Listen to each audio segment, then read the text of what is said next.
What's going on, everyone? Fall is officially upon us. This is my favorite time of the year. The weather starts to cool down, holidays are right around the corner, and that means some well-deserved time off. Not from the podcast, though. I'm going to keep pushing out episodes through the rest of the year, every Monday, so you don't have to worry about that. But I will be taking some time off from my crazy schedule soon to relax and reset from my busy schedule. And I hope all of you have the same opportunity to do that as well. I'm sure that most of y'all that listen to this podcast keep yourselves pretty busy burning the candle at both ends with a full-time job, side hustles, schooling, anything, and everything that is helping you take that next step in your welding journey. So I hope you get some time to rest and relax during the next couple of months. All right, let's go ahead and talk about today's episode. This week's guest is Matt Tyler from Matt Tyler Designs. I got a chance to chat with Matt while we were up at FabTech. It was actually his first FabTech, and he carved out some time out of his schedule on the very first day to come and cut an episode with me. Now, Matt started off working at U-Haul before he was introduced to welding and fabrication. He really didn't have any passion or drive to pursue a career in welding, and he just kind of got led down that path. He's a super detailed guy, very talented, and he currently works for himself doing his own design work, fabrication, and installs. You guys should really check out his Instagram channel. He does some killer work. In this episode, we discuss his journey into welding, some of the bad times that he's gone through and how he pushed through those times, and some of the many other skill sets that he learned along the way. Matt also talks about the possibility of revamping his YouTube channel and putting out a podcast in the near future. We'll get right into his story after a quick word from our supporters.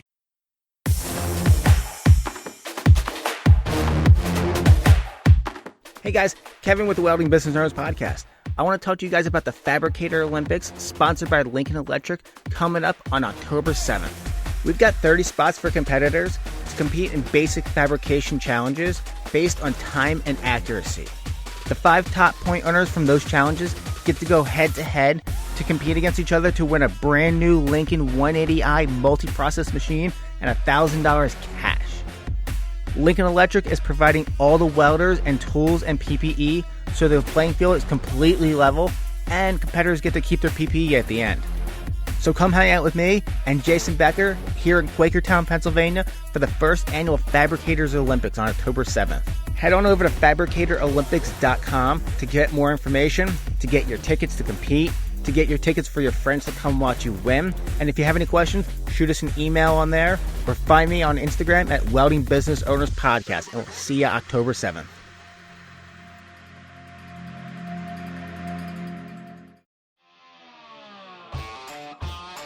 Today's episode of the Arc Junkies Podcast is brought to you by Rockmount Research and Alloys.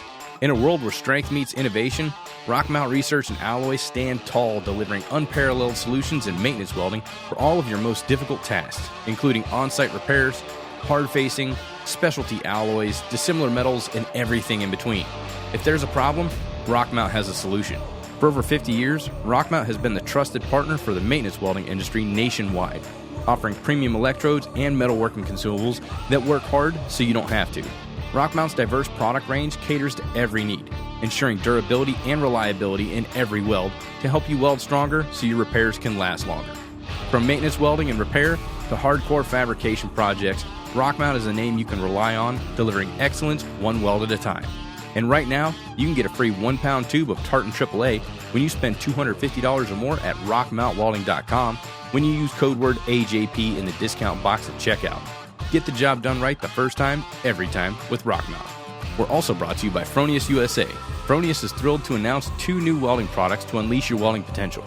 First up is the new Fronius Dual Wire Feeder, the new WF25i. It gives welders the freedoms to have 2 torches ready to go, each with different wire types, sizes, and different welding parameters that are easily switchable at the touch of a button. No need to change wire spools or consumables between applications. Get precision wire feeding and save time without adding complexity to your day. Next is the new mobile fume extraction system, Exento. The Exento comes in both a high vac and a low vac version to fit your specific welding needs. The low vac system includes a flexible extraction arm with a 360-degree rotation and a flow-optimized hood for an exceptional fume capture rate. The high vac system combines perfectly with the Exento torch kits to remove more than 99.9% of captured fume particles at the arc to provide excellent extraction in a compact unit. Check out FroniusUSA.com for more details. We're also brought to you by Outlaw Leather. At Outlaw Leather, they craft more than just welding accessories. They forge companions for your journey. Each piece is handcrafted and designed for the brave and the bold. Discover Outlaw's custom leather welding hoods created with passion and precision to offer unrivaled protection and a personal touch that tells your story. Experience comfort like never before with Outlaw Leather's arm pads, an embodiment of their commitment to emerging functionality with artistry, providing you with durable gear that stands as tough as you are. And for the ironworkers who build the world, they offer bolt bags, rod pouches, and scabbards to hold your sleever bars and spuds and bolt pins. Designed with meticulous attention to detail, ensuring every tool has its place so you can get to them when you need them. And as a listener of the Arc Junkies podcast, you can save 15% off on all their in-stock leather goods when you use Arc Junkies in the discount box at checkout. Outlaw Leather, where craftsmanship meets durability. Gear up with the best, gear up with Outlaw Leather. All right, y'all know what time it is. Fire up your machine, drop your hood, and turn me up 5. Thank you for downloading show number 295 of the Arc Junkies Podcast.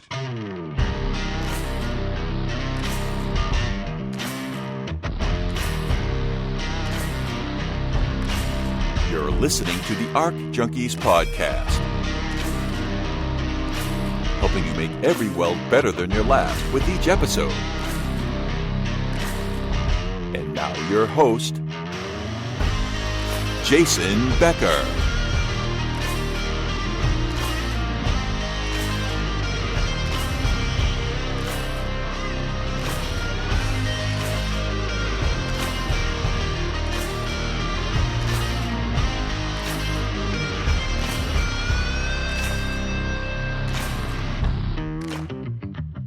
Matt, what's going on, man? What's up? Oh man, it's a busy show. Yes. How's Yeah, things? I haven't even, like I said, I haven't even been in there through Haven't even got to explore it. It's first Fab Tech, haven't even walked through the door.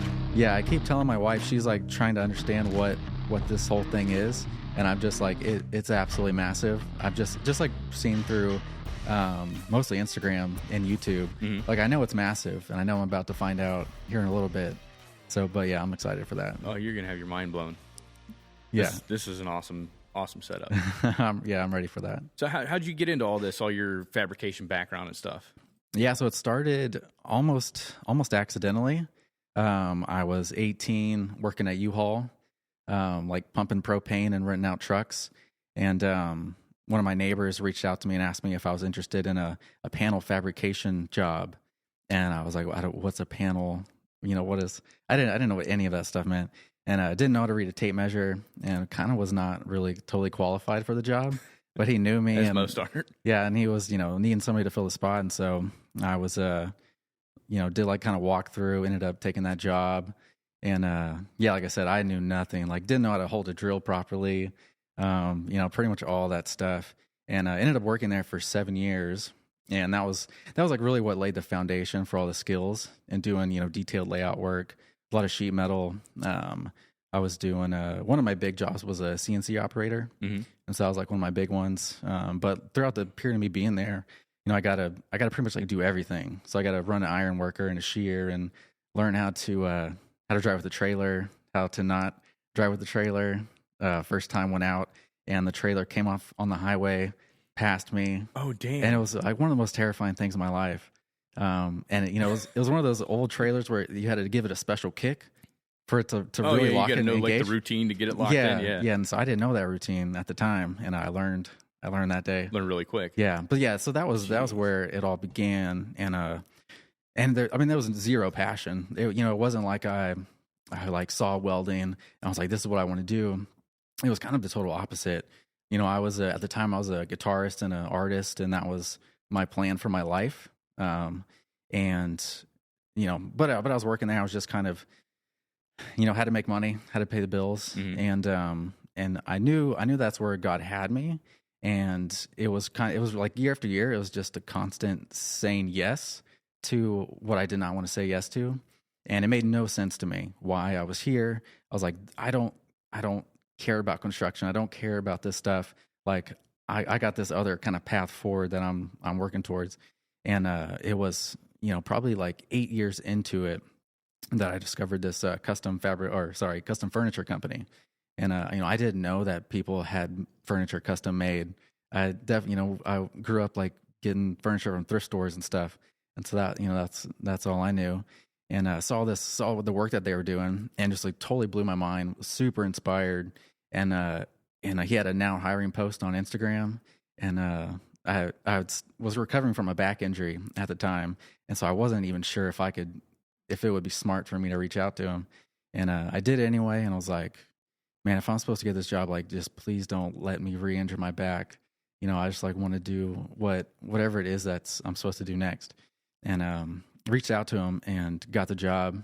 Ended up seeing him at church like 2 days later, and I was like, oh, okay. And so I went up to him, introduced myself, and started there like a week or two after that. And so I was like so it literally took me 8 years to even want anything to do with it. And then, but then I look back and I was like, oh my gosh, I'm so glad that I spent those 7 years learning, because it was like all the different equipment and stuff. Yeah, because I would not have felt qualified for that job. Like, no way that I would have taken that on. Even reaching out to him, I was like, man, because up to that point, I hadn't done a ton of welding. It was mostly like sheet metal fabrication and that kind of stuff.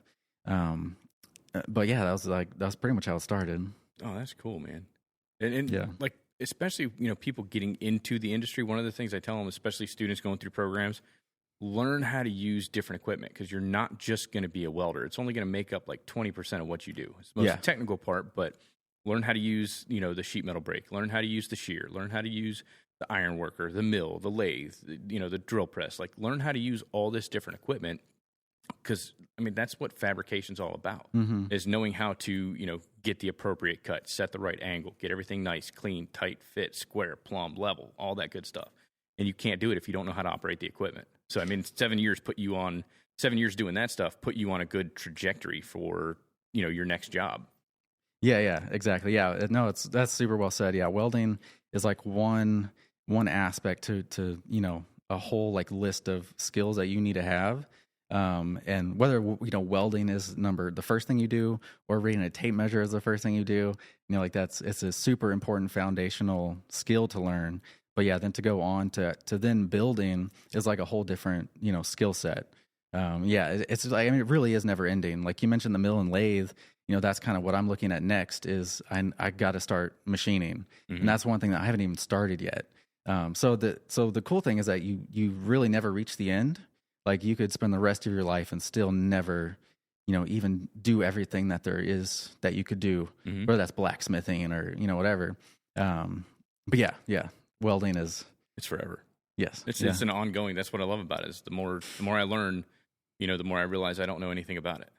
Yeah. And there's always something new. Yeah. And I feel like with Instagram, it's maybe done me more harm than good. But one of the really great things it's done is it like showed me what work is being done out there.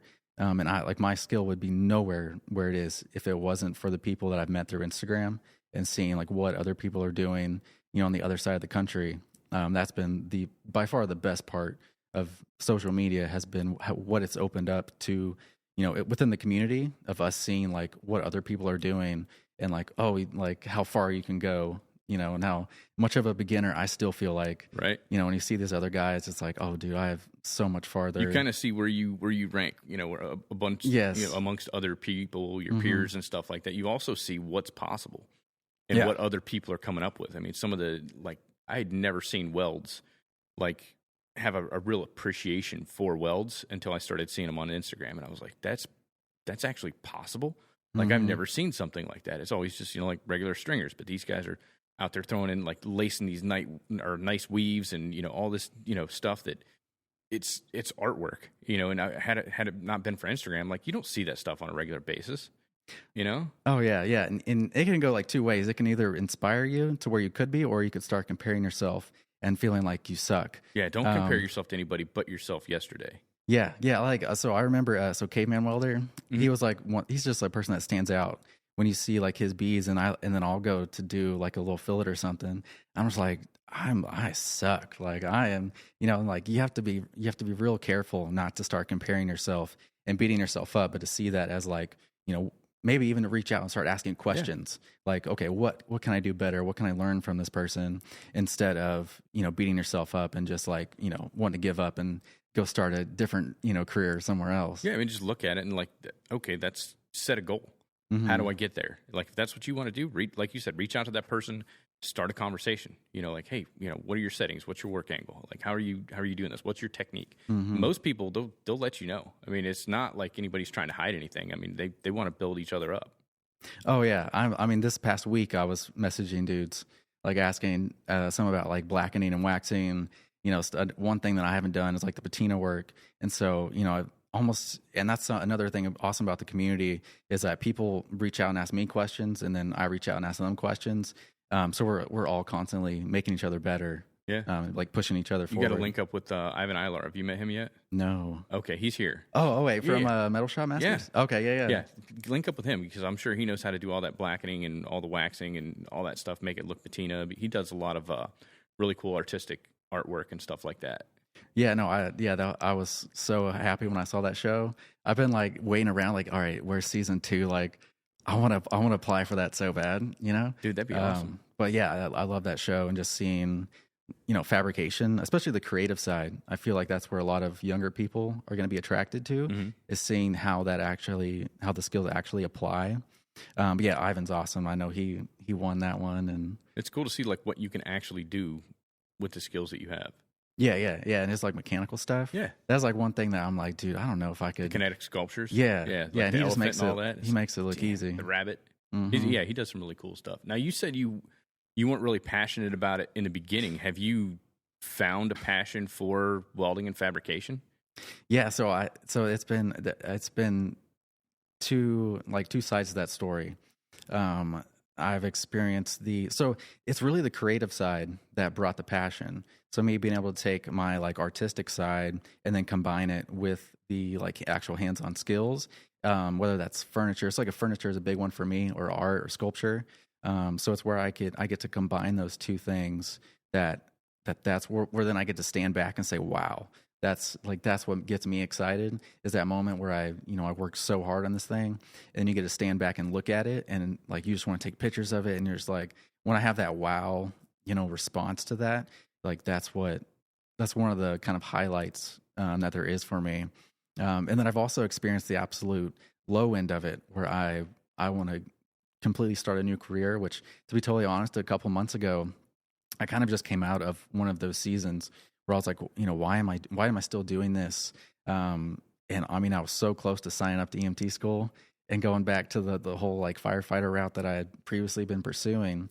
And yeah, so I've experienced it way lows. Yeah, especially during that first job. I experienced like some really, really low lows with suicidal thoughts and depression, and yeah, so I've been in like really, really dark places with it, especially in the like super repetitive work where you're just like standing in front of a table, grinding or sanding for 8 hours, and then coming in the next day, sanding, grinding for 8 hours. That I found like that is really where it gets me, like really starts messing with my mind. In a bad headspace. Yeah. But most recently, I feel like I've come out of that, and I've just like kind of refound that passion and inspiration, and so we're on a good trajectory now. I was gonna say, man, it sounds like you've got the passion, just in your voice, the way you talk about it and everything. It sounds like you've got that passion now. I'm glad you were able to work through, like the difficult times and everything, because a lot of people they don't work through it. They just end it. So to hear that you were able to come out of that on a positive side, I mean, that's awesome. What do you think helped you the most? Yeah, I mean, to be totally honest, the spiritual side of it is 100% like what I give credit to. It's just kind of like resurrendering my life to Christ. It was like, I was just like living for myself, and it is so easy for me to make things idols and run like 100% into like becoming the best I can at something. And it just got so dark where I finally, like, that was like the tipping point. And okay, answer that question for me. Yeah. What do you think pulled you out and out of the dark times and brought you back okay, again? Yeah. So this is what I was gonna say. I had when you first said it, I had this thought, and then it left me. So isolation. So we moved out into the country. We were living in downtown Dallas, and we bought a couple acres out in like the middle of nowhere. Have some friends that live out there by us. Otherwise, we couldn't do it. But I mean, pretty much day in and day out, I don't like see anybody. My wife works from home too. So neither of us like have a ton of like human connection. And so that was like the big one where I was just alone in the shop all day, every day. And then, sitting with the angle grinder for hours and hours isn't the most fun thing. No. And you, especially like in Texas summer, and it's 107, you're in here and you're just like, sweating as much as you could possibly sweat, and you're breathing in metal dust. Even, you got your respirator on, but you take it off and you're still breathing it in.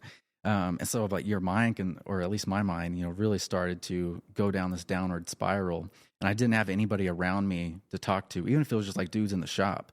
If you're like having a hard day or the boss, went off on you, they are your support system. You get to go and you get to talk to your coworkers about like, hey dude, like he went off again. I got so many stories of just times where stuff like that happened, where your coworkers are your kind of like strength. Whether that's like, all right, you got one more hour till lunch, or, just a few more hours and we can, clean up and we can get out of here. So it was like the isolation that really did it for me. And I didn't realize that until it was kind of too late. And my wife and I, had several talks about this and realized, okay, we got to make a change. We've got to be around people more. We've got to, just be around community is the big one, which, the term gets thrown around a lot, but it is a real thing and it is important. Oh, yeah. People, that's just human beings in general. We're, communal people. Mm-hmm. We've got to be around other human beings. Yeah. Yeah. So that's a big one. So even just like getting plugged back into church and intentionally, inviting friends over to have dinner, and, stuff like this, being able to talk to other people who are doing it, it like gives it more meaning. To where if you're just alone in the shop, like it can begin to feel meaningless. Mm-hmm. Like, why am I doing this? But then I talk to you, I talk to other people. It's like that kind of bond and that connection. It kind of almost, whether it's you seeing something that somebody builds and you're like, okay, like, this is why I'm in it. Yeah, it's so important. Yeah. I kind of went through something similar when I left the school. When I left teaching, I thought I was happy, but I was like just sitting in my studio all day by myself, like researching different recording methods, learning how to do, clean up the audio. But there was no people there. In my studio, it's only like 10 by 12. So it's 120 square foot. There's no windows because like I want to be able to control the lighting and the sound and all that. Yeah. And I was just spending 6, 7, 8 hours a day in there at a time. And it was driving me mad. And then that's when my buddy called me and he's like, hey man, we going to get this school up and going or not? And I was like, yes, I need to refocus my efforts and like get back out and mix with people. Like I would talk to people remotely. Obviously I do a podcast, so I would, talk to people for a couple hours out of the week to do a podcast, but it's not that same, or it's not same, reaching across a Zoom as it is being in person, talking to somebody. Like I had my wife, my kids and all that, but like it was after hours, so I didn't have that sense of community. And like now I do that. I do have that sense of community. I'm interacting with students once again, I'm working with a business partner. I'm going out, doing welding consulting and all that. So it helps, getting out, getting moving. People are, we need to communicate with one another. Yeah. You got to have that connection, that bond, that sense of community. That's why, people for, since the beginning of time, we're tribal. We get into this little tribe, this little group of people, and you need that. You can't just, no man is an island. You can't be, it's not going to work that way. Yeah. Yeah. And you saying, being there doing that work for all those hours, like there was probably a time where you were looking ahead and be like, that would have been like a dream, like being able to spend that time. Oh, I was looking forward to doing that work. And same for me. I had years that I dreamed about having my own shop and fantasized about it, and having my own company and going off on my own, and so I was finally living that out. But then it led to that isolation. And so I think, like you and I both experienced that, where even though you kind of reach those goals or some goals that you've been like dreaming about, you still have to like take a step back, kind of update, say, okay, there's some more to this process that I need to bring into my life so that we can move forward in a healthy way. And this is not just like the end all be all. Like we got to keep, adapting and being willing to admit when something isn't working or going right. Yeah. And being humble enough to like make that change. You hit the nail on the head, because that was the thing that I kept telling myself. It's like, I was in this bad state of depression all by myself. And I was telling myself, like, this is what you wanted. You wanted to work for yourself. You wanted to be able to set your own hours and do your own thing. But here's some of the things that you didn't think about. These are what's causing the issues. So it's like you said, once you get there, you got to kind of step back and reevaluate. And it's like, okay, how do I fix this? This is what I wanted.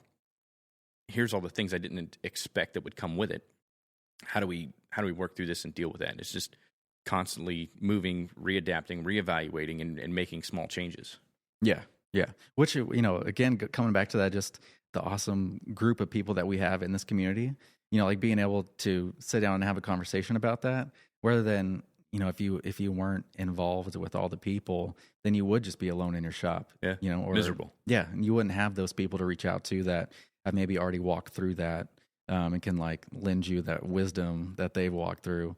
So, hopefully like this conversation itself will do the same for other people who are finding themselves in that situation, that it can give them those like tools to move forward. Yeah.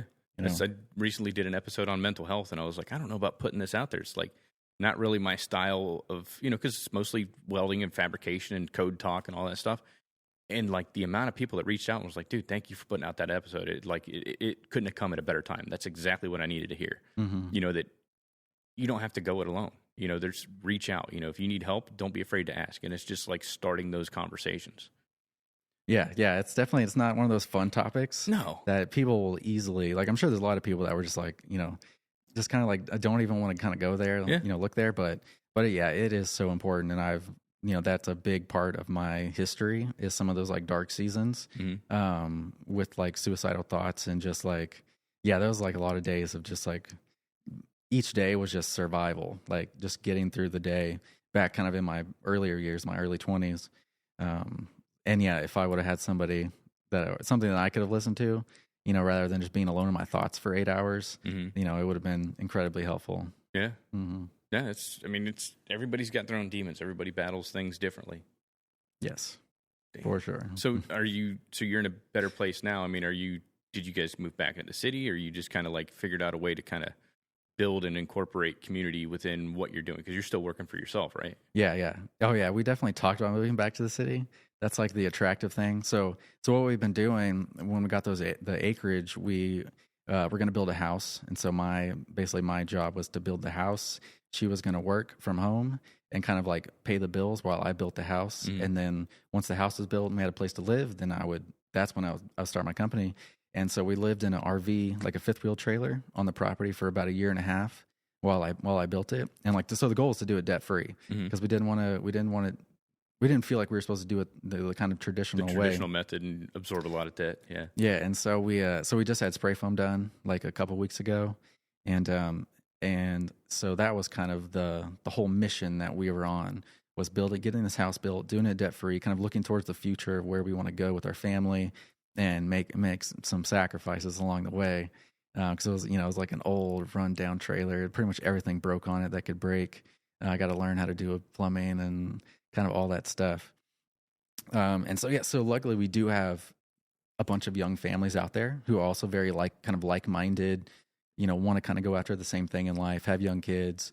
And so, making that point to like invite them over, cook dinner, which is never easy. Mm-hmm. It sounds like a really fun thing to do, and then you do it, and you're just like, I want to cancel. It's never convenient. You got too much other stuff going on. Yeah, and the kids like screaming, but then afterwards, like you feel kind of like filled up. You're always glad that you did it, that you made that time to spend with people, even if you're not talking about anything like super deep. Just like having that human connection like is very important. Yeah, it helps out quite a bit. Mm-hmm. So now with you're still doing all your custom work and everything at your house? Yes. Okay. Yeah, so basically half of it is shop, half of it is house. And then so there's another metal building on there. So the goal is to kind of expand and move the shop over there so that my wife isn't listening to the angle grinder, or I kind of don't know how loud it's going to be. Mm-hmm. Like there is that spray foam wall, but I'm a little bit concerned that it might be too loud. It might be a little noisy on the other side of that wall. But that's what I'm doing right now. So how do you reach out and get business and clients and all that stuff? I mean, it's been all word of mouth. Really? I haven't done, which I'm really bad at, marketing. I need to get better at that. And so I spent a few years like as just kind of like a side hustle. Spent years just getting tools. Each bill, or sorry, not each bill, paycheck, I'd get like a clamp, and I did that for a long time. Yes. And it never felt like anything, like, oh, I'm getting one little clamp. You know, it never felt meaningful. And eventually I was able to get a welder. Whether I should have done this or not, I like financed it, which I didn't like really believe in, but I'm really glad I did that now. Because that was like how I learned how to TIG weld, was by going out of my way to get it, because where I was working like didn't see the value in it. And so I just kind of went off on my own and was just like, oh, I'm going to learn this, you know, regardless. And so a few years of just slowly building up tools and doing side jobs. And so I'd stay late after, and then, you know, when I get done with that job, I'd stay late. And luckily I had a deal with my boss where he let me use the shop. And so I did that for several years. And then, so I'm almost at 1 year off on my own. I went from like having too much work to thinking I was going to have to go get a job. And I like actually put out some resumes, was talking to people, like thought that I was going to have to go back and work in a shop again. And luckily I had kind of that big change that I recently talked about, you know, that's been where I've been on this good trajectory. That was like, it was almost like that day. Like I had like six jobs come up out of nowhere. And so it's made a really good turn. But yeah, there for a little bit, it was like, it wasn't looking so good. Right. And I wasn't sure, you know, what the future was going to hold. And so it's definitely getting better. But yeah, it's been all a word of mouth. And yeah, so we'll see where things go from here. But now, man, that's cool. Now, when you do a lot of like the work that you do, very high attention to detail, very detail oriented. Like I've seen how you go back through and kind of blend and grind and all that. Is that something that you learned at, you know, the previous employers that you were working at? Because I mean, a lot of people don't pay that much attention to detail, but I mean, your stuff, just the flow, the function, everything works. Your locking mechanisms, you know, I've seen you cut out like little pockets and all that stuff. Yeah. And then detail it and blend it and everything. Is that something that you learned previously, or just something you kind of learned on your own? Yeah, so yeah, I definitely did not learn that anywhere where I was working. We did, you know, single stage flap disc, and that was like basically like knock the weld off and move on. It was very kind of like quick and dirty kind of shops. But we were doing like a lot of you know, it was like steel and wood, kind of like industrial looking. You know, that was just kind of like the vibe of it. It wasn't knock the weld off, paint it black. Yeah, or it'd be like a clear powder coat. And so, you know, they wanted to see the grinds and the you know, mill scale. And so it was actually, let's see, I'll give credit to Blend Fabrication. It was I mean, it took me like years of researching to actually like see behind this veil of the high end work. Yeah, and I didn't know anybody did that. And so I saw his page, and that was like where it kind of began. And I went like down the rabbit hole and started like discovering person after person after person that was doing it like this. And like all I had was the Instagram posts of like, and I mean, I took screenshot after screenshot, and I was zooming in, and sometimes you would have like a picture of like the sanding disc next to the joint, and I just like backwards engineered it. And then I started buying my own discs and just started like doing it totally on my own. Had no idea how to do it. And I was like, I was asking questions, but it still just like didn't click because I'd never seen anybody do it. And so that was really where it started, was just seeing people, what they were doing on Instagram, and then just going off on my own and staying late again, because this is when I was still employed with somebody. And so I wasn't like allowed to do it that way. And but you know, some good things came out of that. So I would stay late and I just practice this and screw up over and over and over again, and then be like, okay, let's try these discs. And I would like, because I didn't have like much, you know, kind of throwaway money. And so like with the money I did have, I was kind of like buying this or that, you know, testing stuff out. And actually, luckily at the time I had like a manager that was very kind of open-minded, was wanting to push things forward and make the work, like kind of take it to the next level. And so he let me kind of start implementing this. And so I like brought it to him, brought samples and like that I was just doing on my own. And I was kind of like trying to like nudge it in this direction of like, because I was really wanting to do it. And so I was like, you know, almost like, I don't know, just like selling them on this new thing that I had discovered. Kind of subconsciously pitching it to him. Yeah. And so we ended up like developing these different like stages. And so that the fourth stage was like filed, like a filed corner, and then that like really nice blended joint. The first one was like just leave the weld on there. And so that was kind of like how I tried to kind of get it in there, and I definitely had started having opportunities to actually do it, and it was all just because I like went out of my way to like put it there in front of them. But yeah, that became like, once I saw where the bar was and what could be done, which is kind of how I approach anything in my life. Like anything that I'm interested in, like I'm gonna try to do it the best I can, and I research who's the best, and I study like, what do they do, how much do they practice, what are they practicing. And so I saw these like guys in the industry, and so I just like started kind of studying them, but like studying the work and trying to understand like, how are they doing this, and asking lots of questions. Yeah, there's a complete talent and art to blending and grinding, and a lot of people are just like, just hit it with a grinder and go off. I had a buddy that he did all ornamental gates and rails, like aluminum, and well, even the company that I worked at when I got out of the Marines, everything had to be like a smooth, detailed blend.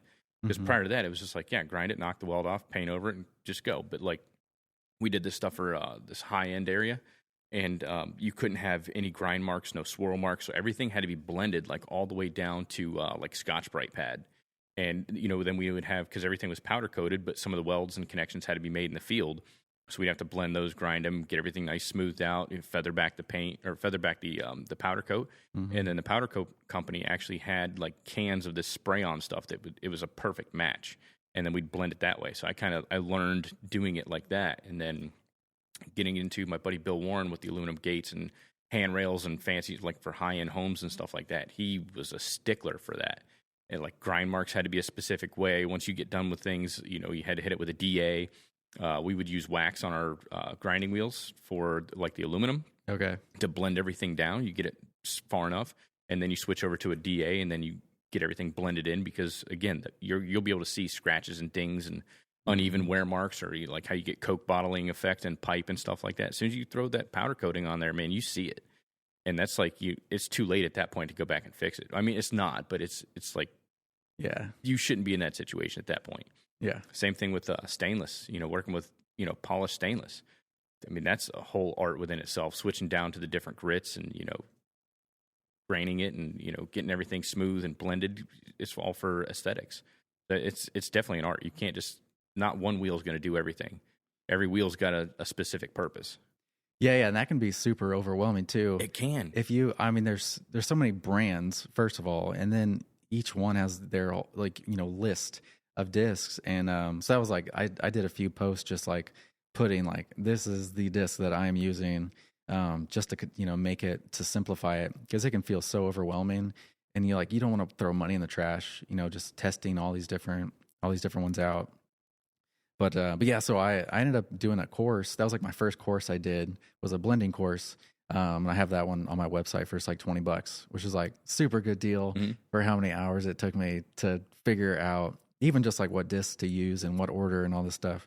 And so, yeah, so I've been kind of different side of things, seeing how I can start teaching that process. And so, yeah, because I can see the interest in people wanting to get better and to push things forward, and not just kind of stay in that little bubble of the way that they were taught how to do it. So I saw that there was, a lot of interest in people wanting to know how to do it.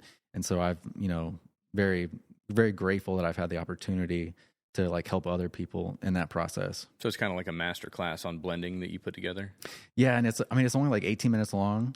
It was kind of a crazy story. I was talking to Dusty over at Pacific Arc. Yeah. And, he was helping me out with kind of this whole, putting courses together and teaching. And I had I filmed the whole thing, and then I got done filming it, edited the whole, I wanted a book. I just thought it'd be so cool to have a book. So I did the book first.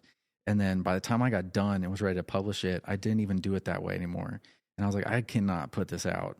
And so I had to scrap the whole thing. Oh, damn. Refilmed it. I did like 6 months. I did this giant door job. It was like 6 doors total, which for me was a lot. And through that process, I did so much grinding and like nailed my process down. So it's like, okay, we're going to refilm this. So I refilm it, go back to edit it, and the audio didn't work. So I refilmed the whole thing again for the third time. And so it was like, at this point, it was just like a battle to finish this thing. And like, it wasn't going to be super long. But just getting that first course out was like such a war. And, but I'm so glad I did it. So, but yeah, that was one of those things that if I just had that would have been so helpful. And so many just like failed attempts, and like, just so it can be so frustrating when you're trying to build something or make the metal do something and it is not. Yeah. And you don't understand like what it is that you need to do. What am I doing wrong? It can just drive you crazy. That's the same thing with welding. If you don't know what you're doing wrong, or you don't know what questions to ask, or you're not getting feedback, it makes that learning process so much more difficult. Mm-hmm. Oh yeah, when there's bubbles in there. And that was like my tip when I learned how to first TIG weld. I was using this Harbor Freight welder, and I was getting porosity in it over and over and over again.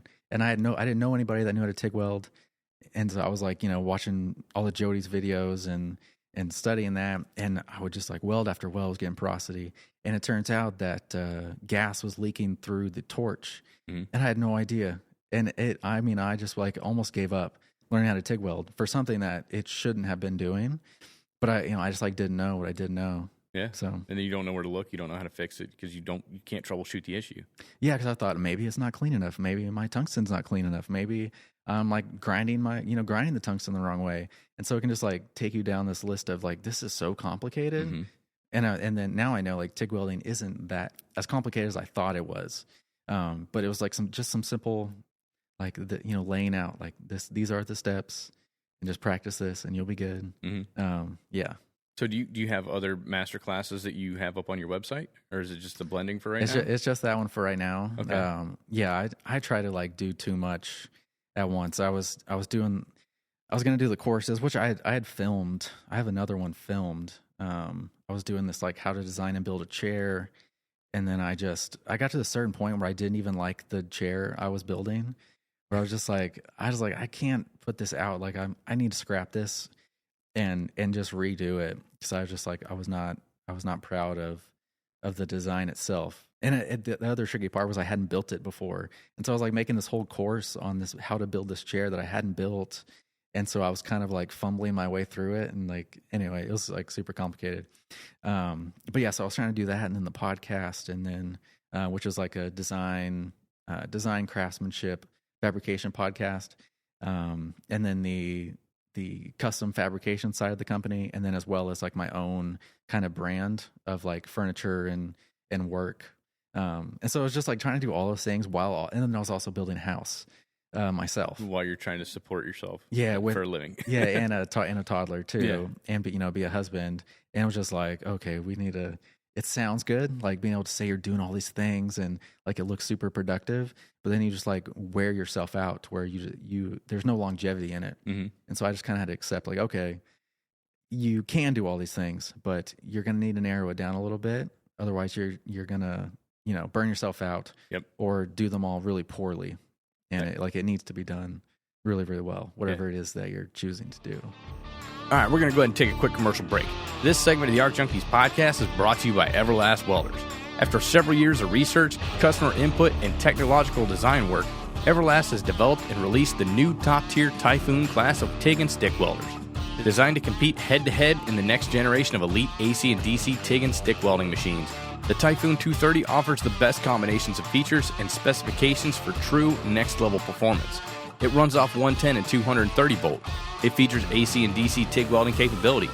It has 5 AC waveforms to choose from, including the all-new industry-first trapezoid. Check out all the great features at everlastwelders.com, and be sure to use Arc Junkies in the comment section at checkout to get that free Nova foot pedal and TIG torch when you buy any machine that comes with a stock foot pedal. Everlast Welders. Weld mean, weld green. We're also brought to you by Strong Hand Tools. Educators, are you looking for quality fabrication tools at an affordable price? Don't answer that question. I already know what you're going to say. Head on over to stronghandtools.com/ArcJunkies and check out the Educators Discount Program. Stronghand's going to send you some free tools just for signing up. Students need to learn the fundamentals of fabrication if they're going to be able to compete in the job market after graduation. You got to get the fabrication tools in their hands while they're in school, because the first day on the job shouldn't be the first time they get to use fixturing tools. Check out stronghandtools.com/ArcJunkies and get your program on the fast track to fabrication. Now let's get back to the show. that happens to me at least 2-3 times a year, where I just start saying yes to too many different things, and then it just becomes not productive. Like, I like staying busy and being productive, but it comes to a point where it's like it's too much, and that starts weighing on you, and like the anxiety and everything starts going, and it just becomes too much, because I do run the school, I do the podcast. Now I've got people reaching out and they're like, "Hey man, you should do a YouTube series again, like get back into YouTube." And it's like, dude, I literally don't have the time, and I want to do it. I'd love to do it, but like you, man, like I've got too many other things going on. I don't need to add something else. And then next thing you know, you're half-assing everything, because you can't fully commit to anything. You can't fully commit to one thing. Yeah, it's easy to let the ego start to rise up, because you think, you like want to be this, this person that can do all these things, or even if it's not like a prideful thing, it's just like there's something in you that wants to like create and build and like be awesome, and so it's just, I think it's like a natural thing to where you like want to kind of conquer all these mountains and natural, but you also have to be willing to say no, which is hard to do. It is. When an opportunity comes to you, you never know which opportunity is going to be the one that kind of turns things around for you.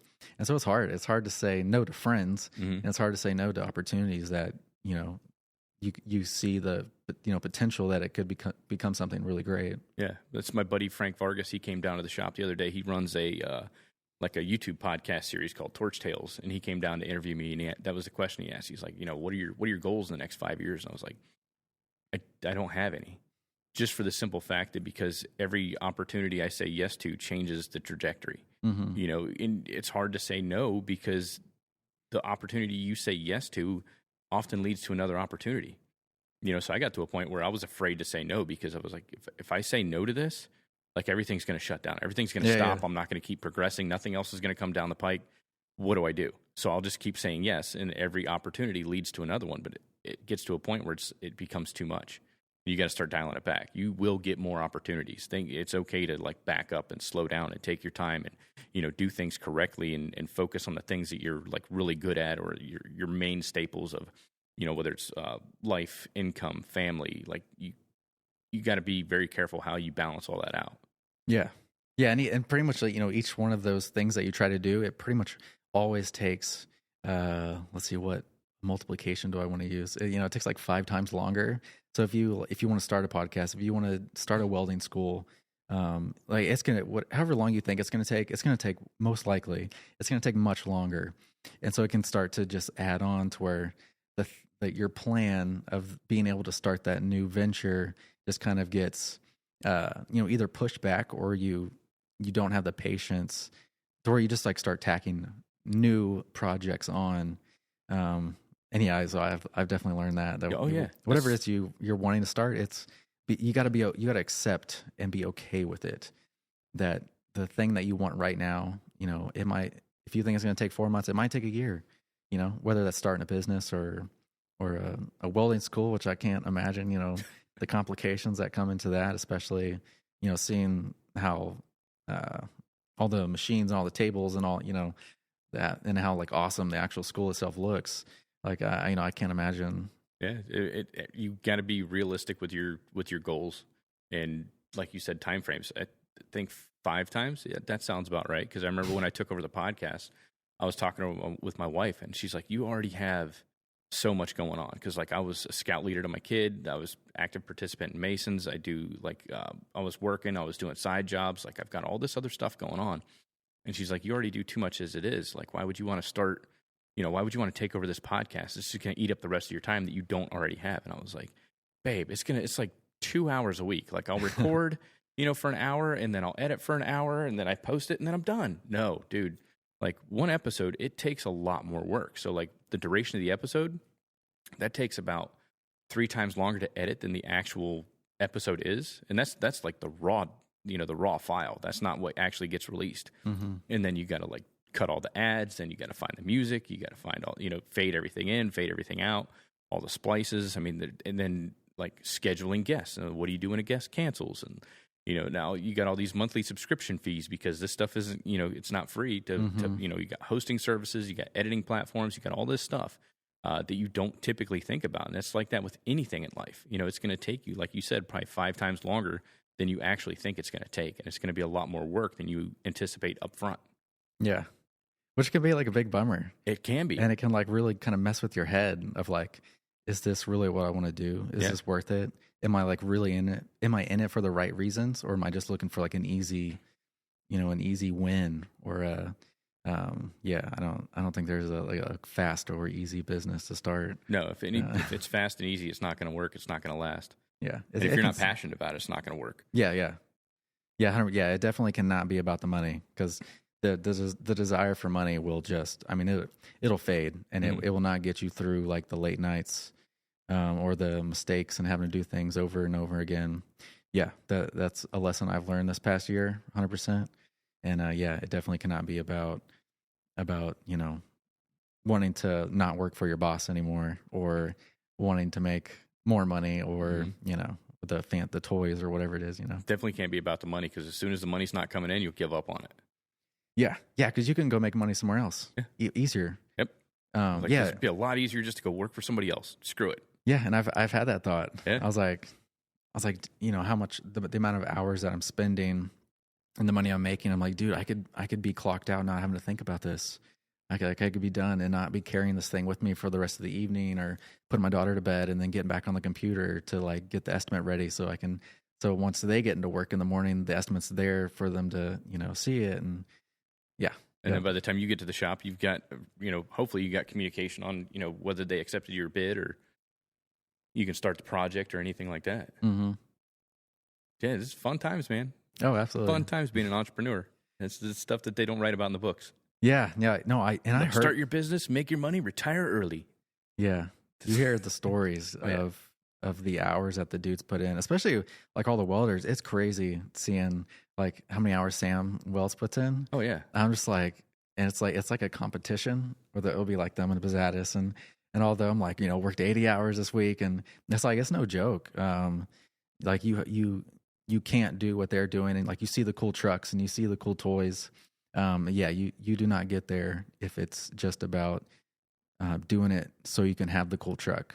Like that will not get you. No, through. And you're not doing it for 40 hours a week either.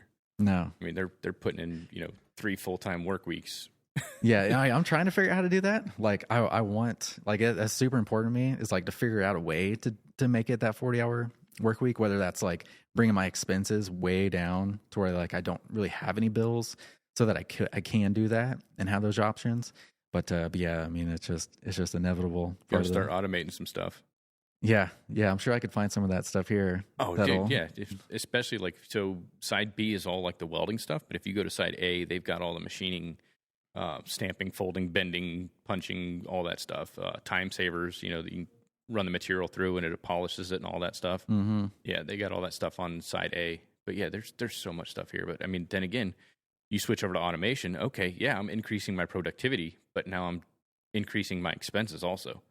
So then you've got to figure out a way to get that machine to pay itself back, or to pay you back. Mm-hmm. And then you got to have the work coming in that's going to be able to keep feeding that machine. Otherwise, you've got another bill sitting in the shop that's not doing anything for you. It's like, yeah, I can crank these parts out a lot faster, but I don't have any requests coming through the door to crank out any parts. So now I've got this awesome, piece of equipment taking up floor space. Yeah, that you're having to work to pay that bill, and because it's not making you any money. Yeah, the machine can kind of like own you at that point, where like you're can't working. Be an impulse buy. Yeah, no. Which I had this past year I went from especially my angle cuts, doing like 1/2 inch angle iron. I was having to do it all with a angle grinder. Oh, jeez. I don't know if I just said that wrong. Hot rolled angle with an angle grinder. Yeah. And so I was doing all these cuts, like miter cuts, with etching them with the scribe, and then cut them with the angle grinder, because I could not figure out how to like get on the chop saw, and it just felt so sketchy. Yeah. And then so I finally, had a few good jobs come in through, got a bandsaw, and it was completely life changing, game changer. But I paid cash with it. I didn't, put on like a credit card or anything, and it just like it was so life changing. Not just like the speed, but like the actual physical toll that it takes on my body, which is like what the automation is.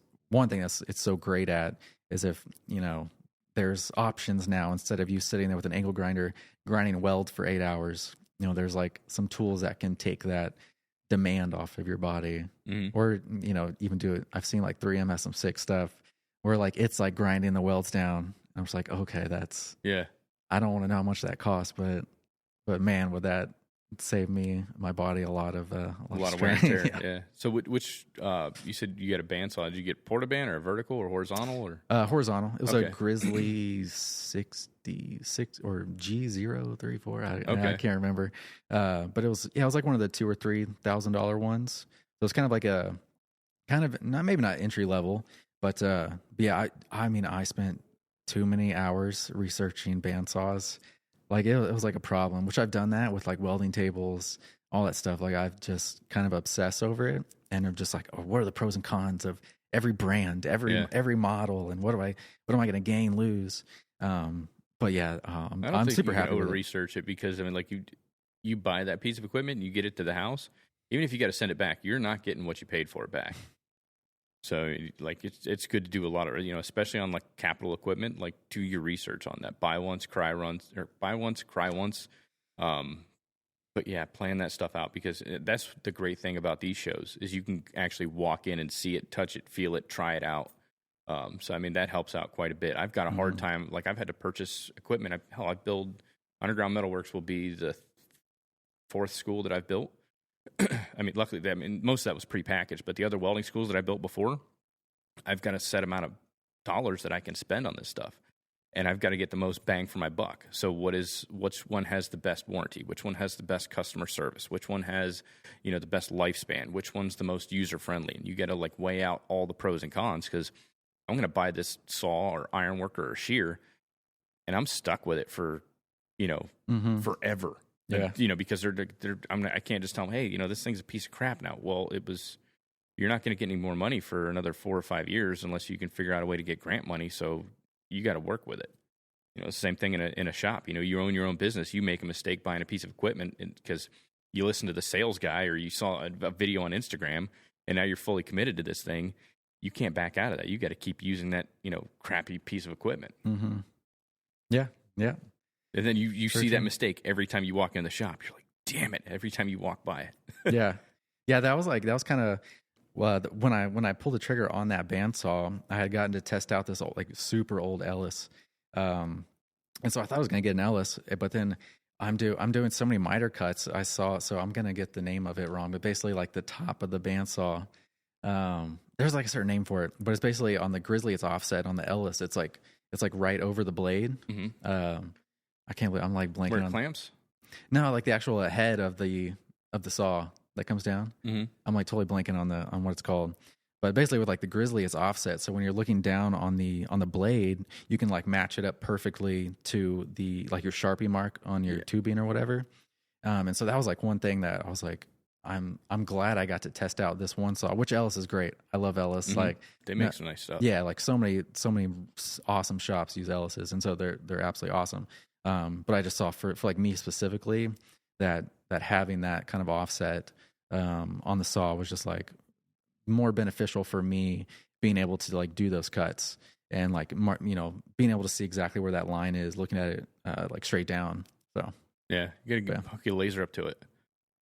That way, if you're doing like especially like pipe, because you can kind of half-ass line it up on the top. If you got a Sharpie mark or something like that, and you really can't see where it's going to be on both sides. Like I'll use a straight edge and I'll just come up from the line just to make sure and verify. I'll run a straight edge or a square up from the end of the mark to the blade and make sure that, okay, when the blade gets all the way down here 7 inches later, when it comes down here, it's going to hit on this exact side of the mark.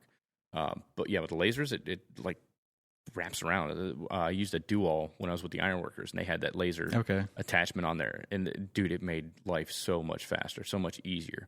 And it had like the hydraulic clamp and everything. So like you set the material in there, you hit the button, it clamps it in there, locks it in. Okay, laser's on the mark, hit the button, boom, done.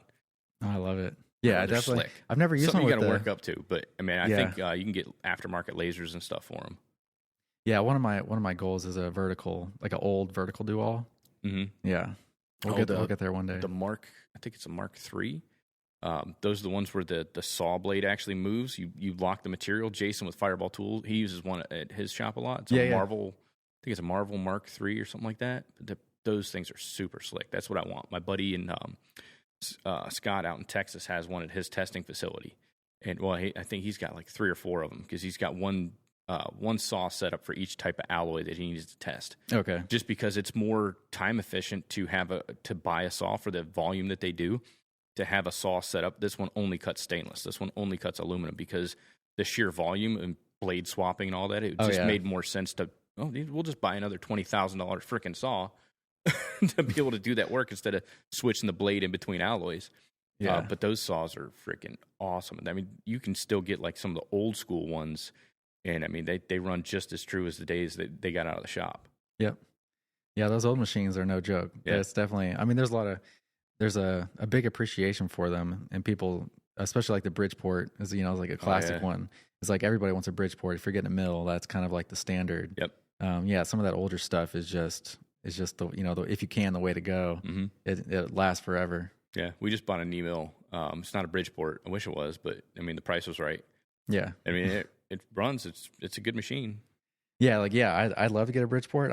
I probably won't be able to do that on this first round. It might be. I've been looking at one of the Grizzlies just as kind of like my first one to get going, so I can at least be putting out parts and like kind of like immediately level up the work, being able to mill stuff, and then have that one kind of set on the horizon once I can justify the price tag. That's going to give you a lot more freedom when it comes to customization too. Oh yeah, because all your work's custom, so to be able to build custom parts for the custom work that you're doing. Adding a mill in there and being able to mill out parts and pockets and all that stuff, that's going to be a game changer. Yes, yeah, like kind of going back onto that, like pushing towards the high end stuff and just always getting better. The learning CAD, the machining, those are like the 2 big. Well, and TIG welding, those are like 3 of like the big components I saw. And the blending. Mm-hmm. I guess I can keep adding stuff. Don't glaze over the blending. But it's like those 4 things of many other things were like an absolute necessity for me to like reach or move towards that goal of what to do. With the high end fabrication or high end architectural metalwork and what they're doing. It's just like you got to have the mill and the lathe. Being able to like make my own hinges, and we'll get there. Now, which CAD software you run? I've like tested out several of them, and it was kind of another one of those things like where I like wanted to throw in the towel. And probably like 2 months ago, I like started learning Shaper 3D, where it was just like that was like one of the easiest ones in like SketchUp.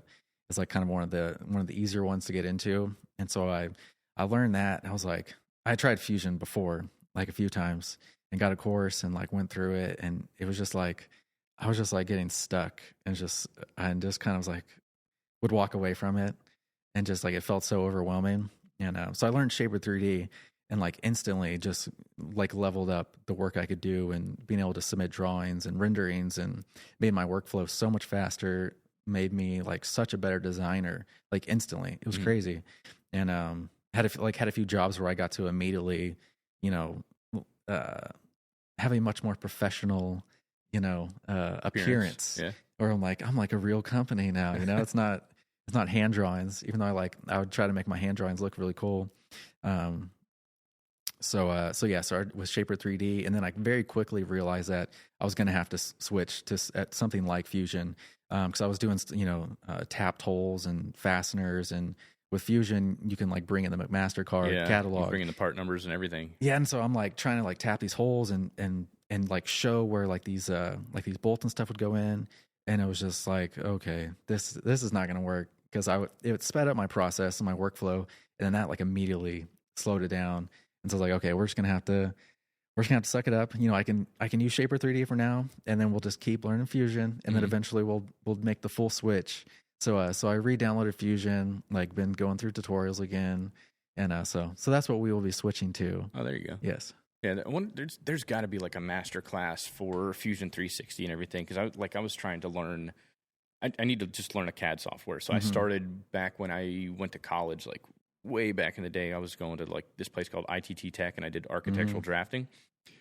So you start off like one of the classes was hand drafting. So I was good with that. That made sense to me, because if I need a straight line, I just grab the square, the protractor, whatever, and make a straight line. But once we started getting into like the CAD stuff. And it was all, I got spoiled because it was Autodesk. and I took a class for like 2 terms on how to run Autodesk, and like, because you got CAD 1 and CAD 2. Like, I got really good with that, and I got spoiled with that software. But I don't have AutoCAD money, right? The license for that thing to run it on an annual basis is like not realistic for a small business. My buddy was telling me about ViaCAD. It's like $75, so I'm going to look into that, and I want to find a master class for that, because like we got a CNC plasma table now, and they use a Siemens software. And like, if you already know how to CAD, it'd probably be a good system, but I'm just not jiving with that setup. Yeah. So. I had the same thing with SolidWorks. I had some people who know what they're doing, and it was like very consistently they're using SolidWorks. And that was kind of, especially like advanced steel, like if you're doing stairs and stuff like that, how much faster it's going to make your workflow. Just kind of like instantly, kind of like almost like building for you in a sense. There's like how many options it has that's specific to the fabrication. But yeah, the price tag, would get me every time. I was like, maybe one day I can do that. But yeah. Well, it's like everything else. You got to start off with what you can afford now, and then eventually you'll get to that financial level to where it makes sense and you can justify making that purchase. Yeah, and the dudes will like call me, and they're trying to get me to get the software, and I sometimes just like feel like I'm just like dumb, just like I just like don't make that much money to be able to do this. Like, I don't want to have to kind of like admit that like I'm not ready for this software yet. Seeing the price tag, or they'll ask me like, why aren't you wanting to, move forward with this? Maybe I did like a trial where it's just like, I can't afford how much this costs. I can't justify the cost at this time. Yeah. But there's so many good options now. Yeah. Where before, a lot of them are free. Yeah. It's not going to do everything you need it to do, but I think SketchUp's free. Yeah, well, there's like an old version that's free, and then the new version, I think you have to pay for the new version. Okay. But some people, you can like find the old version. Mm-hmm. I think that's how it works. Because I recently went down that rabbit hole too, and like I downloaded SketchUp, and I ran into that where I think now you have to pay for it. But people still use that old version. But yeah. Yeah.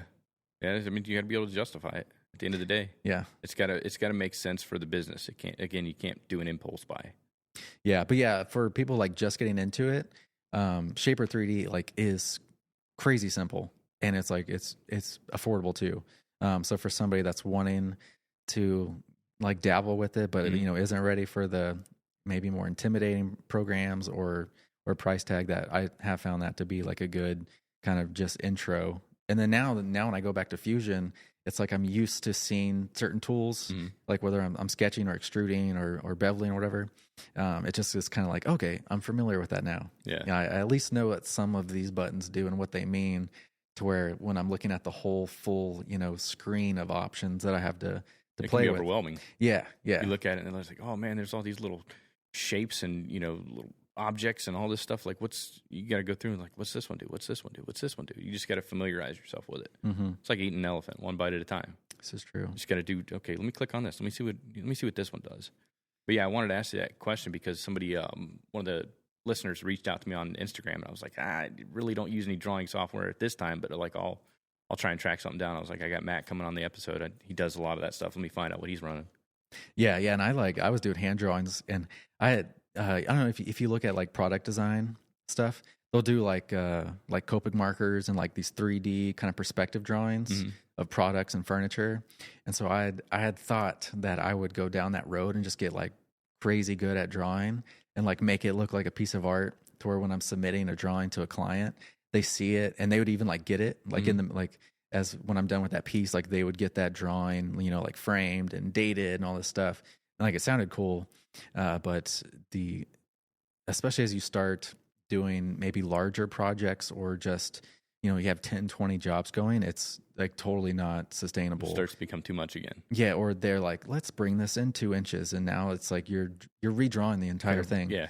So it's just, it's by far worth the, sketching and drawing is important. Being able to just like knock something out. Like, I can't tell you how many times I was like in a shop and like needed to communicate an idea or something. We're trying to solve a problem, and like it's like it like can drive you crazy when you're trying to draw this perspective of this thing. Yeah. Where you're trying to communicate what you think we could do and you can't do it, and you're sitting there drawing like over and over again, scratching it out. and just like, okay, I my business partner and I were getting ready to do a fab project, and the same thing. Like he's trying to tell me about this, and I'm like, okay. And then like he'd go up there and draw it, and I'm like, okay, that looks cool in 2D, but like I'm really not getting what's going on once once it's in 3D. So I went up there and I tried. I'm not getting the lines right because it's been a while since I've done hand drafting, and we finally got it worked out though. But it's so much easier because we're visual people. Like welders, fabricators, we're visual. We got to see it, and then I got to be able to touch it, feel it, put my hands on it. But like that, the ability to sketch something up, like you said, even if it's, soapstone on a table, just to be able to draw that out really quick and show somebody what you're talking about, or even wrap your own head around, the way you think things are going to work out on this project, or, kind of pre-planning some of the fit ups and stuff like that. Yeah. Yeah. That's one of those, that list of skills that you needed to work on and develop. Yeah, there's a lot of little tools you got to put in that toolbox, and that's the cool thing about this industry or any industry is like you're learning a little bit more every day. The same thing like you were talking about. Every week I'm going to buy a pair of clamps, and then maybe I'll save up for a couple weeks and then I'll get a vise, and then a couple more weeks I'm going to get a small table. Like you've got to start off somewhere. It's the same thing with the knowledge base. Let me just get in here and figure out how to read this tape measure, like you were saying. Okay, now I got the tape measure down. Let me try, some of this TIG welding stuff. Okay, get that. And you just start building up your skill sets, building up your tool collection. I mean, hell, I've done many jobs just to justify purchasing specific tools. I did a job just so I could buy the tool that I needed to do the job. So that way, next time something like that comes around, I've already got the tool. Now I'm making 100% profit. Yeah. Yeah. 100%. Yeah, it's little tiny steps. Yeah. Yeah, and it never ends, which is a good thing, 100%. Because I think if it wasn't that way, then I would have stopped a long time ago and had to there's something in us that wants to conquer that mountain, and having something that's so broad and never ending, in a good way, that you can always keep learning. Whether that's you could spend 30 years machining and then spend 30 years blacksmithing, and it's completely different things, but It's a very... You start combining the two. Yeah, 100%. Next thing you know, 100%. I mean, look at Alex Steele.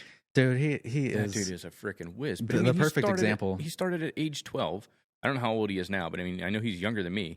But I mean, he started blacksmithing at age 12, and now he's like, then he got into milling and machining, and then jewelry making and all this other stuff. Now he takes all these different art forms and combines them to build some like really cool stuff. Yeah. He's probably... absolutely one of the best examples of somebody who has put in the time and been okay with being the new person again. Like I remember when he just started doing all the inlay stuff and like the jewelry and all that, and he was like went to class for it and everything. And he was like the new guy all over again. Yeah, 100%. So he, that's important, and is being okay with being the new person again. It can be easy to like get really good at MIG welding, and then you get used to seeing like your stack of dimes, and then you start with the TIG and it's just like a mess. And now you look like an idiot in front of all your coworkers. And again, like the ego can get in the way. And so Alex is a great example, and I've spent many and many hours watching his videos and learning. And his new stuff is a perfect example of the combination of like making like the Damascus steel and then coming over to the machine and making this like nice, beautiful, piece that you'd have never known was like forged at the beginning. But he's built some awesome swords and stuff like that. So I'm going through the similar process now, learning blacksmithing. Okay. It's like, I know I got this welding game on lockdown, this fabrication stuff. Like I can do that. I'm not the new guy, but I go out to the blacksmith and like they're starting off showing me how to hold a hammer. I'm like, I know how to hold a hammer. No. Swallow your pride. Listen to what they're saying. Okay. Oh, gotcha. And like you start just, starting off with the fundamentals, the basics. It's okay to be the new guy again.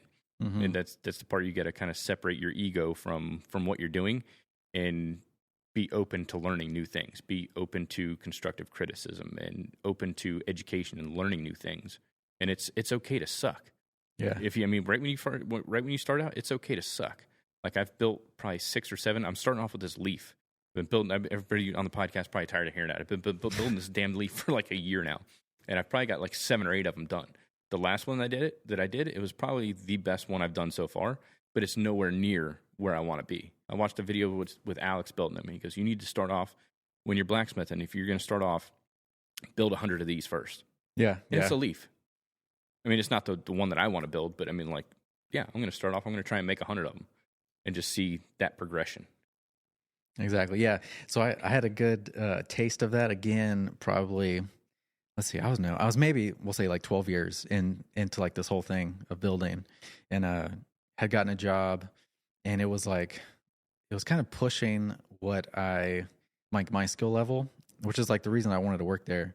And I was like learning how to TIG weld, but I was like by no means great at it.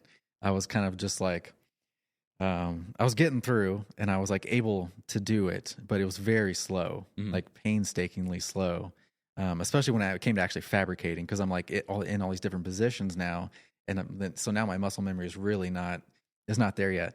And so I'm coming out of this job, and I take it, and at this point I feel like I'm very experienced. I'm like very confident. I'd been at my previous job for like 3.5 years, and I was like the lead in the shop, like over a few guys, and I was like, I was just like very confident. Like I'm like like a skilled person in this. And then so I go and work for this other guy, and we're doing all this structural steel, which I had never done, and a bunch of TIG welding.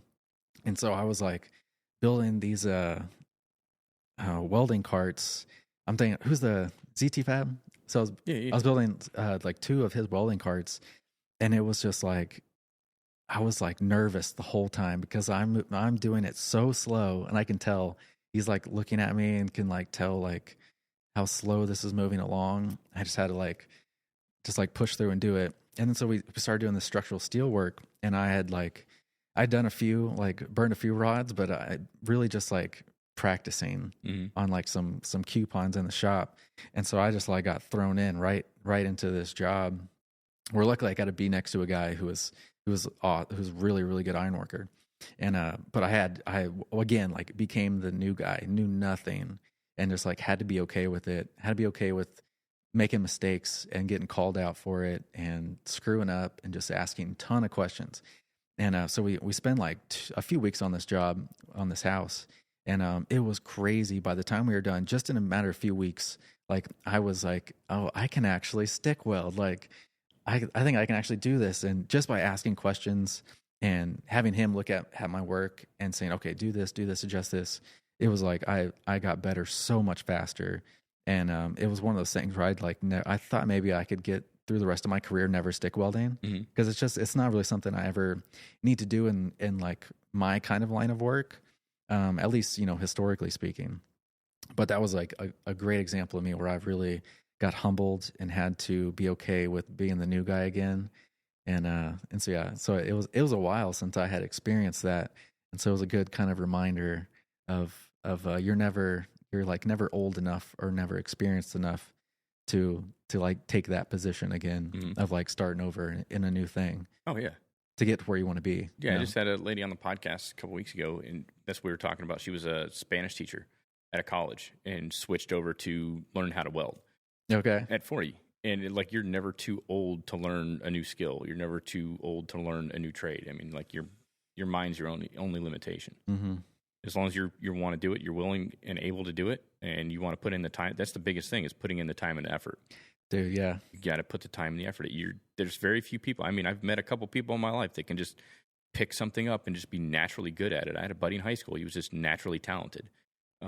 Pick up a guitar, in a couple weeks, he's playing solos from Metallica and stuff like that. And I'm over here trying to still doing the intro to Smoke on the Water and shit, And like same, he was just naturally talented, but you can't just give up right away. You've got to put in the time. It's okay to learn new things. You take the time, put in the effort, and be, like you said, ask a ton of questions.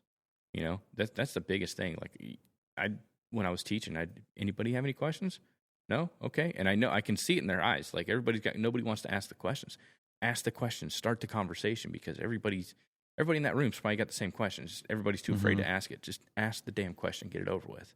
Yeah. Like, I want to give you this information, but I don't know what you need. Like, find a resource, find a mentor, and ask the questions. Yeah. Yeah, it's important. It's very important. I went through that with TIG welding. I really thought that I was just not, it was like wasn't going to work for me. And I would stay late at work. Nobody was asking me to do that. The job didn't require it. It was kind of like quite the opposite. But I just like made the decision that I'm going to stay here, even though like I don't want to be here. Like everything in me wanted to go home, but I was like, I can see where I want to be, and right now I just have to, like, cut these coupons up and sit here and make some crappy welds and be okay with it, and just know that if I keep doing this, hour after hour, and I keep showing up, like, that what is happening right now is going to stop, and it is going to start connecting. I am going to get that muscle memory, and it is going to start looking better. And that did happen, and it was crazy. Like, once I actually started building things with TIG, I was like, it was almost like I didn't believe it was possible. It was like something in my mind was trying to tell me, like, no, like, you can't get good at this. You're just always going to suck. Just like, you don't need to do this. You can just MIG weld. No, nothing wrong with MIG welding, but blend it. And you be good. Nobody will know. But yeah, so that's important. I like Henry Ford's quote: "Whether you think you can or you think you can't, you're right." Yes, I love that. That's very true. Yeah, very true. Got to put in the time, effort. Don't be afraid of it. You're going to get better. You're going to suck at first. You'll get better. Yeah. You're definitely going to suck at first. You got to pay your dues. You're going to make mistakes. You're going to cut stuff, and it's going to be an inch too short, and you're going to have to recut it. And yeah, I still make mistakes. The easy mistakes that you shouldn't make. You never graduate from that, and you just have you have to be okay with that. Yeah, that's going to happen. That happens with everybody. I've done this. It's always a foot or an inch off, especially if you like cut the tape. Like cut me back an inch or whatever, and then you forget to add that inch in. Yeah, that'll mess you up. yeah, especially when other guys are around. Yeah. You make more mistakes when other people are around. That way they can bring it up and throw it in your face later.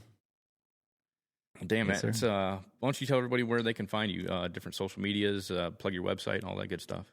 Yeah, so it's Matt Tyler Designs on Instagram. Website's the same, and then my blending course is on mtd-network.com, and that's where you'll also see. You can click a button that says podcast, and it'll pop up, and so it says coming soon. So be looking out for that. Well, let me know when you launch it. I'll plug it on the podcast for you. I appreciate it.